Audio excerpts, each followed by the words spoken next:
Hadza এরা পৃথিবীতে বসবাসকারী সব থেকে আদিম উপজাতি। 1000 বছর পূর্বে ঠিক আমাদের পূর্বপুরুষদের মতোই তারা তীর ধনুক দিয়ে খাবার শিকার করে বেঁচে আছে। হরিণ, সজারু, শূকর, জেব্রা, গন্ডার, বামন যাকেই পাবে তাকেই তারা শিকার করে খেয়ে ফেলে। এমনকি ব্ল্যাক মাম্বার মতো বিষাক্ত সাপকেও তারা শিকার করে খেতে ছাড়ে না। মূল কথা হলো যেদিন যাকে পাবে তাকেই তারা শিকার করে খেয়ে নেয়। এরা এমন এক উপজাতি যারা শিকার করার পূর্বে গাঁজা খেয়ে থাকে। তারা মনে করে গাঁজা খেয়ে শিকার করতে বেরোলে টার্গেটকে ভালোভাবে লক্ষ্য করতে পারবে। এই আদিবাসীদের জীবনের লক্ষ্য খুবই সহজ সরল। সকালে ঘুম থেকে ওঠো, ভালো করে গাঁজায় দম দাও, সারাদিন শিকার করে খাও আর রাতে ঘুমিয়ে পড়ো, বাস এইটুকুই। বন্ধুরা, এই টাইপের পুরুষদের 10টা করে কিন্তু স্ত্রী থাকে। হে রহা নেই যাতা।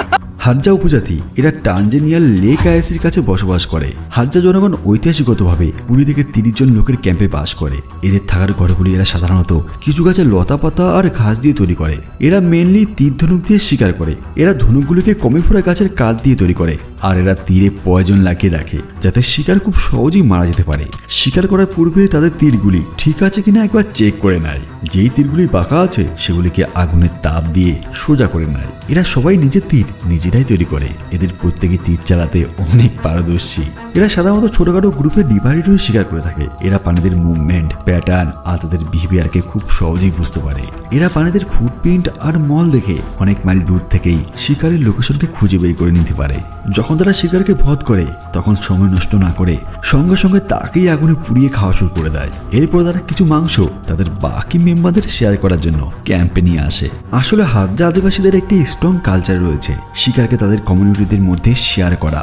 মানে যারা শিকারে যায়নি তারাও মাংসের ভাগ পাবে।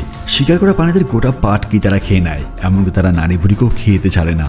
আর শিকার করা প্রাণীদের চামড়াগুলিকে তারা ফেলে দেয় না। রাতে ঘুমানোর জন্য এগুলিকে তারা কাঁথা কম্বলের মতো ব্যবহার করে থাকে আর সেই সাথে পোশাক হিসাবে এগুলিকে ব্যবহার করে থাকে। শিকার করার সাথে সাথেই তারা পানির কিডনি আর লিভারকে কাঁচা চিবিয়েই খেয়ে নেয়। তারা মনে করে এগুলো হাই ভ্যালু পুষ্টিকর খাদ্য।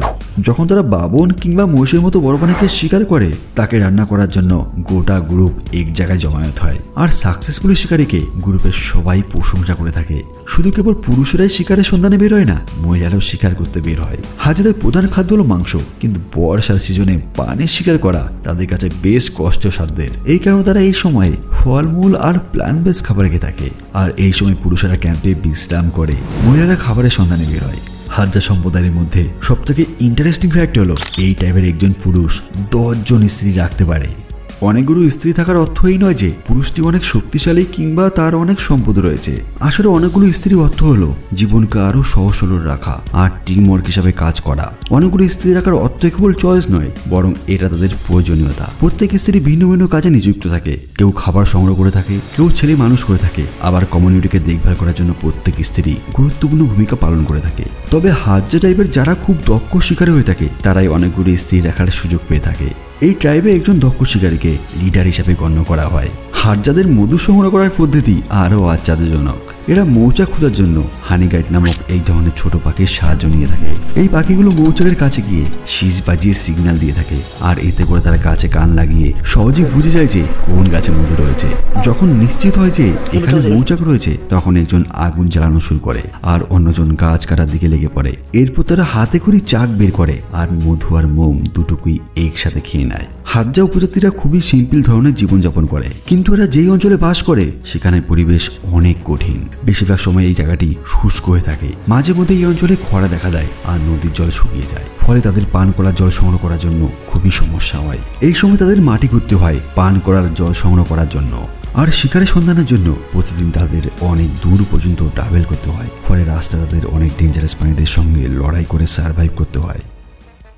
ড্যানি টাইপ ইন্দোনেশিয়ার পাপুয়া অঞ্চলে বসবাসকারী এই ড্যানি উপজাতিদের সংখ্যা খুবই সামান্য, কিন্তু ওদের ট্র্যাডিশনগুলো খুবই অদ্ভুত।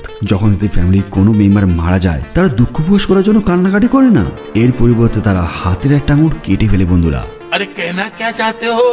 আঙুল কাটার মধ্যে দিয়ে তারা মৃত ব্যক্তির প্রতি শ্রদ্ধা আর গভীর দুঃখ প্রকাশ করে থাকে। এই টাইপের ফ্যামিলির যতগুলো মেম্বার মারা যাবে তাদের প্রত্যেকের মৃত্যুতে একটা করে আঙুল কেটে ফেলে। এরপর তারা মৃত ব্যক্তির আত্মাকে খুশি করার জন্য একটা বিশেষ অনুষ্ঠানের আয়োজন করে থাকে। এই অনুষ্ঠানে অনেকগুলো বন্য শূকরকে ভোজন করা হয়। ডাইনি টাইপদের কাছে বন্য শূকর হলো খুবই পবিত্র প্রাণী। তারা মনে করে যে যত বেশি শূকর বলি দিতে পারবে মৃত ব্যক্তির আত্মা ততই খুশি হবে। এই উপজাতিদের মধ্যে মৃত ব্যক্তিকে সাবধান করার প্রথা রয়েছে, কিন্তু যদি ব্যক্তি তাদের লিডার হয় তাহলে তাকে সাবধান না করে মমি বানিয়ে ফেলে। মমিকে মডিফাই করতে তারা ধুয়ো, তাপ আর ন্যাচারাল অয়েলের সাহায্য নিয়ে থাকে। এদের কিছু কিছু গ্রামে এখনো এমন কিছু বাড়ি রয়েছে যেগুলোর বয়স প্রায় 1000 বছরের উপর। তারা মনে করে এভাবে মমি বানিয়ে রাখলে পূর্বপুরুষদের মধ্যে শ্রদ্ধা আর কানেকশন বজায় থাকবে। তবে এই উপজাতিটা বর্তমানে অনেক ফ্রেন্ডলি হয়, তারা টুরিস্টদের সঙ্গে সুন্দর বিহেভ করে থাকে।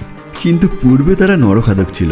আগে এই উপজাতিরা বন্দীদের ধরে নিয়ে গিয়ে উৎসবে হত্যা করত। আসলে তারা এমনটা করত কেবল অন্যান্য উপজাতিদের ভয় দেখানোর জন্য। তবে বর্তমানেও তারা উৎসব পালন করে থাকে, আর এই উৎসবে তারা নিজেদের অদ্ভুত সাজে সাজিয়ে তোলে আর বিভিন্ন ধরনের লতাপাতা গায়ে জড়িয়ে আজও প্রকৃতির ডান্স করতে থাকে। এদের আশ্চর্য রকমের উৎসব হলো ভোগলা। এই উৎসবটি তারা প্রতি 5 বছর অন্তর অন্তর পালন করে থাকে। আর তাদের এই উৎসবের সময় জঙ্গল থেকে শূকর ধরে এনে এক কোবে শূকরটির মাথা আলাদা করে দিয়ে কাঁচা অবস্থাতেই খাওয়া শুরু করে দেয়। তো বন্ধুরা, আপনারা কি এই আদিবাসীদের জায়গায় যেতে চান? নিচে কমেন্ট করে কিন্তু অবশ্যই বলবেন। আর যদি ভিডিওটা ভালো লেগে থাকে তাহলে আমাদের এই ছোট্ট চ্যানেলটিকে সাবস্ক্রাইব করে দেবেন। ধন্যবাদ।